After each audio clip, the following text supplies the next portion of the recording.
Hello दोस्तों, स्वागत है आपका इलियास एग्रीटेक एग्रीकल्चर्स की ऑनलाइन एकेडमिक क्लासेस में।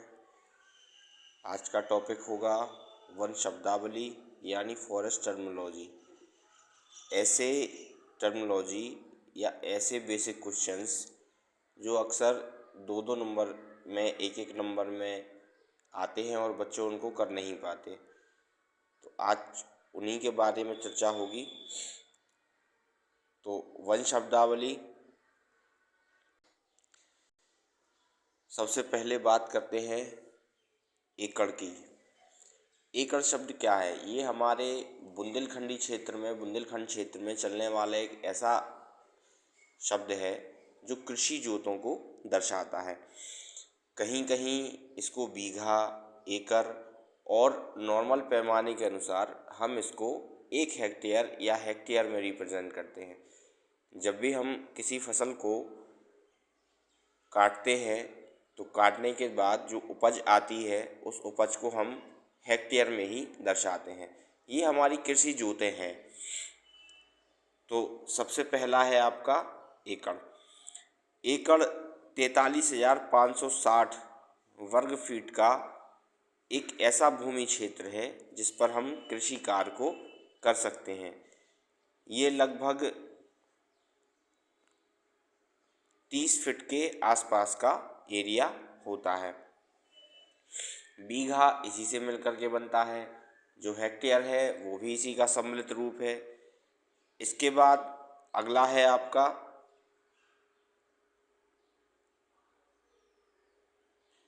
जलोढ़। तो जलोढ़ को हम इंग्लिश में बोलते हैं एलुवियल।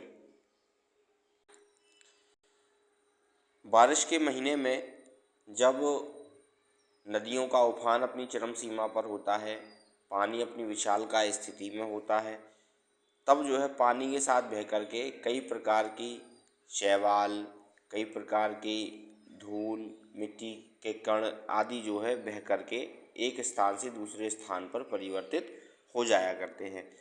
तो जो मिट्टी के साथ बह कर के जो भी अन्य सामग्री हमारे नहरी क्षेत्र में, नदी क्षेत्र में, इनके आसपास आ जाता है, उसको हम जलोढ़ यानी एलुवियल कहते हैं।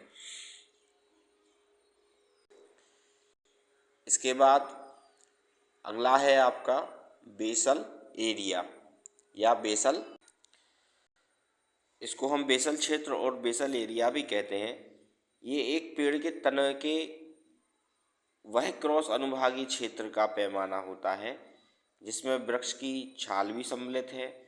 और ये जो बेसल एरिया का क्षेत्र होता है वो ज़मीनी स्तर से 4.5 फीट की ऊंचाई का माना जाता है।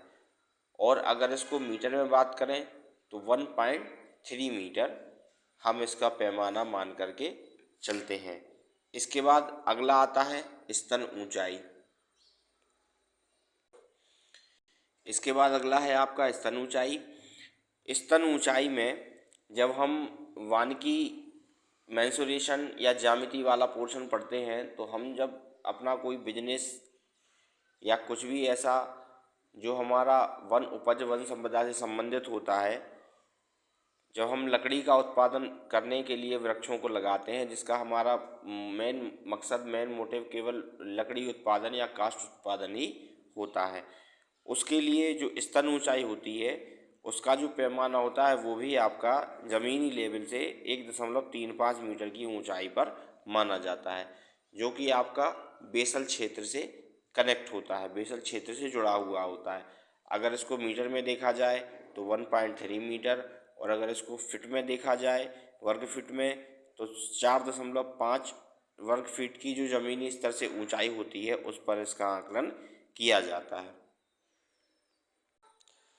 इसके बाद अगला है आपका बोल। एक वृक्ष के शुद्ध और स्थिर तने को बोल कहा जाता है, जिसको हम नॉर्मल अपनी भाषा में तना भी बोल देते हैं, टिम्बर भी बोल देते हैं, और फॉरेस्ट मेंसुरेशन में कृषि वन ज्यामिति में इसको हम बोल से रिप्रेजेंट करते हैं या बोल से दर्शाते हैं।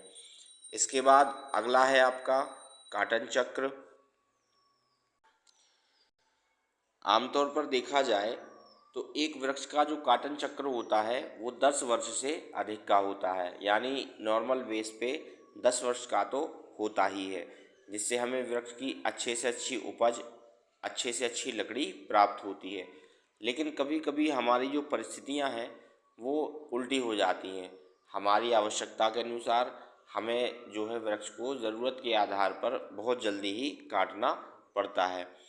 तो इसका जब हम एक वृक्ष को एक उसकी पर्याप्त वृद्धि विकास के अनुरूप काटते हैं तो उसका एक जो साइकिल होता है, जो चक्र होता है, जिस पर हमारे वृक्ष की एक पूर्ण रूप से मैच्योरिटी होती है, उस मैच्योरिटी पॉइंट को काटन चक्र कहलाता है या काटन चक्र कहते हैं। लेकिन ज़रूरी नहीं है, आवश्यक नहीं है कि यह जो काटन चक्र है वो आपका 10 वर्ष का ही हो। अगर हमारा पौधा, हमारा वृक्ष जल्दी ही वृद्धि विकास कर ले रहा है और अच्छे पर्याप्त मात्रा में वृद्धि विकास कर लेता है और काष्ठ में उत्पादन अच्छे तौर पर दे देता है, या हमें कोई आवश्यकता पड़ती है तो हम उसको 10 साल से पहले ही काट लिया करते हैं। यानी हमारी आवश्यकता जैसी हो उस आवश्यकता के अनुरूप ही हम अपना कार्य करते हैं। इसके बाद अगला है आपका DBH। ये जो आपका DBH है ये भी आपका बेसल क्षेत्र, स्तन ऊंचाई को रिप्रेजेंट करता है या इससे संबंधित है। जब भी हम किसी वृक्ष की ऊंचाई, लंबाई का आकलन करते हैं तो ज़मीनी क्षेत्र से जो एक ब्रीस्ट हाइट का लेवल होता है उसमें कृषि या वन ज्यामिति के अनुरूप हम 1.35 या 4.5 फीट की स्तर ऊंचाई ज़मीनी क्षेत्र से ले लेते हैं और उस स्तर से हम वृक्ष की जो है डायमीटर ब्रीस्ट हाइट, DBH का जो आपका पूरा नाम है डायमीटर ब्रीस्ट हाइट, डायमीटर होता है व्यास। जब हम किसी तने का शुद्ध व्यास निकालते हैं तो उस शुद्ध व्यास निकालने के लिए जब एक वृक्ष का जो निचला स्तर होता है, निचले स्तर से 1.35 या 4.5 फीट की ऊंचाई पर हम उसको आकलन करके या उसको छोड़ करके ही किसी वृक्ष के शुद्ध DBH को निकालते हैं। इसके बाद अगला आता है आपका वनीकरण। वनीकरण आपका ऐसा फॉरेस्ट टर्मिनोलॉजी है या ऐसी वन शब्दावली है जिसमें खाली पड़ी ज़मीन पर वनों का हम विकास करते हैं। यानी ऐसी वन भूमि या ऐसी संपत्ति या ऐसी फील्ड जो कई वर्षों से खाली पड़ी हो, बंजर पड़ी हो, और उस बंजर भूमि को हम उपजाऊ बना लेते हैं और उपजाऊ बना करके उस खाली पड़ी भूमि पर हम वन वृक्षों का विकास करते हैं केवल अपनी आवश्यकता के अनुरूप।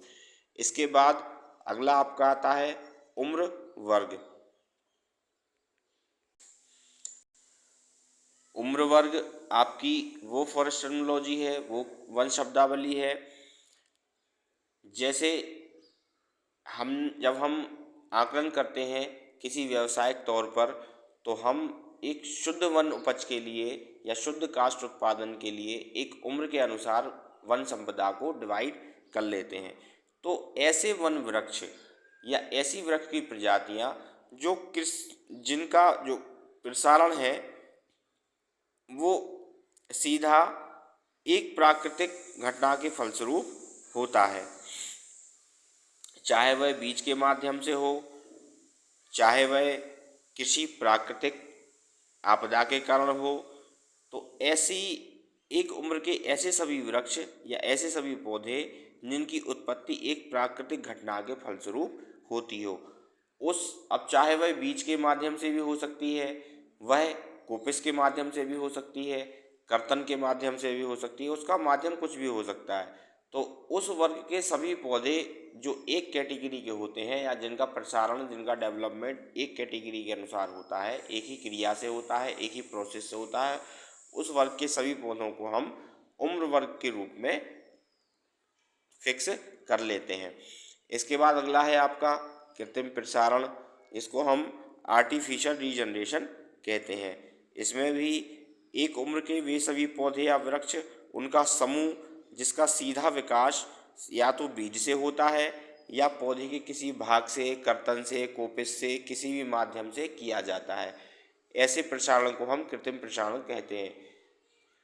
ये दो प्रकार से होता है, एक आर्टिफिशियल और एक नेचुरल, एक पर्यावरणीय स्थिति के कारण और एक कृत्रिम प्रसारण के कारण, यानी कृत्रिम तरीके से। इसमें हमारे मनुष्य के साथ साथ कई प्रकार की कृषि क्रियाएं की जाती हैं। इसके बाद अगला आता है आपका कोपिस। कोपिस आमतौर पर एक ऐसी विधा है कृषि वनों की या वन वृक्षों की वृद्धि विकास करने की। ये आमतौर पर देखी जाए तो जो है बसंत ऋतु के समय या बारिश के मौसम में के स्टार्टिंग होने पर की जाती है, जिससे पौधे का प्रसारण बहुत अच्छा हो, या जो उनका मुकुट है, जो उनकी कैनोपी है, जो उनका छत्र है, उसका एरिया जो है विशाल हो जाए और बहुत अच्छा हो जाए। तो उसकी जो पर्याप्त वृद्धि विकास के लिए जब हम किसी पौधे की वृक्ष की काट छांट करते हैं, कटिंग करते हैं, तो उसको हम कोपिस नाम से अधिकृत करते हैं। इसके बाद अगला आता है आपका मुकुट, जिसको हम कैनोपी भी कहते हैं। तो मुकुट आपका एक वृक्ष की शाखाओं और पत्तों का वो समूह होता है। जब हम तने के ऊपर वाले भाग को देखते हैं तो ऊपर वाले भाग से नीचे से जमीनी क्षेत्र से कुछ ऊपर की ऊंचाई पर हमें जो है वृक्ष की ऊंचाई दिखाई देती है, और उस ऊंचाई पर तमाम वृक्ष के चारों तरफ पत्तियां, हरी पत्तियां, चारा जिसको हम कह सकते हैं, जो हमारा सिल्वीकल्चर का पोर्शन है, जो जितनी भी हरी पत्तियां होती हैं और जितनी भी लकड़ी, जलाऊ लकड़ी कास्ट होती है, उनसे घिरा हुआ स्थान ही हमारा वृक्ष का मुकुट कहलाता है, कैनोपी कहलाती है। इसको हम छत्र भी बोलते हैं। इसके बाद अगला है आपका क्रूज। एक शुद्ध लकड़ी का पता लगाने के लिए वन भूमि का एक ऐसा सर्वेक्षण जिससे हम कृषि उपज का या अच्छी से अच्छी कास्ट का पता लगा लेते हैं, जो फर्नीचर इंडस्ट्री के लिए, वुडी पेरेनियल के लिए लाभदायक साबित होता है।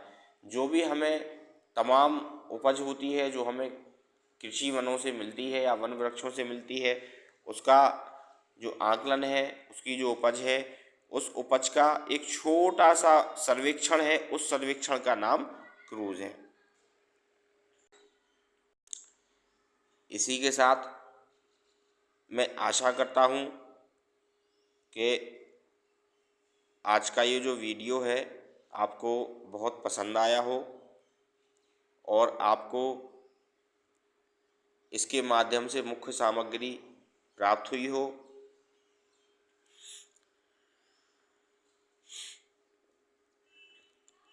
वीडियो के अंत में आपसे इतना ही कहूँगा कि वीडियो को लाइक, शेयर और सब्सक्राइब करना ना भूलें, जिससे अगली वीडियो के नोटिफिकेशन आप तक आ सकें। और कमेंट सेक्शन में अपने सवाल, क्वेरी, क्वेश्चन ज़रूर दें, जिससे आपके कमेंट का समाधान, आपके जो है प्रश्नों का समाधान हो सके।